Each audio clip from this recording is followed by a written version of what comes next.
one of the questions people love to ask me is, Pete, can I replace my corporate income through franchising? And my answer is this.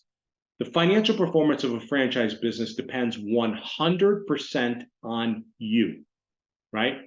And it's just, that's what it is. Now, I can tell you this, that it takes time and it takes scale to replace a corporate level income, right? And only you can determine how much time and scale it's going to take you to get to your financial targets or your goals. Now, I'm going to give you an example. These are all fictitious numbers. So we'll have a fun kind of, let's take a look at it this way. Let's say that you go through this presentation, you say, listen, I'm a corporate guy. I don't want to quit my corporate job. I just want to have my corporate job. I don't want to mess with franchising. That would be the left-hand column. I'm a corporate executive. I got a salary. In the first year, I got a salary of $200,000. And then each year I get a raise. And by year 5, I've got a salary of $240,000.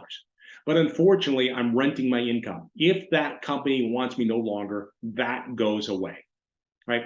Let's say you go through the webinar and you decide, I'm done with the corporate world. I'm just going to leave it. I'm going to put 100% of the time, executive model full-time.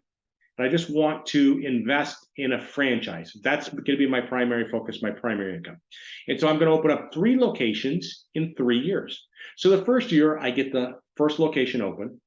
Year 2, I take a salary of $50,000 from the first location, and I get the second location open. Year 3, I take $75,000 salary from the first, $50,000 for the second, and I just get the third location open. Now, year 4, this gets interesting because I take a salary of $100,000 from the first, 75 from the second, 50 from the third, for a total of $225,000. Now, I'm pretty much matched my corporate income, right?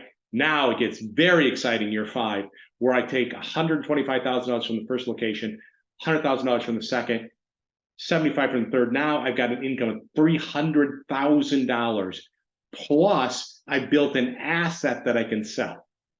Now, what if you decided today that you wanted to do the executive model semi-absentee? You want to keep that corporate job, you want to keep that salary, and at year 5, you have that salary of $240,000, but you also did executive model semi-absentee where you built 3 franchise locations out. And at the year 5, you had supplemental income of $300,000 plus you built an asset. That is the power of executive model semi-absentee.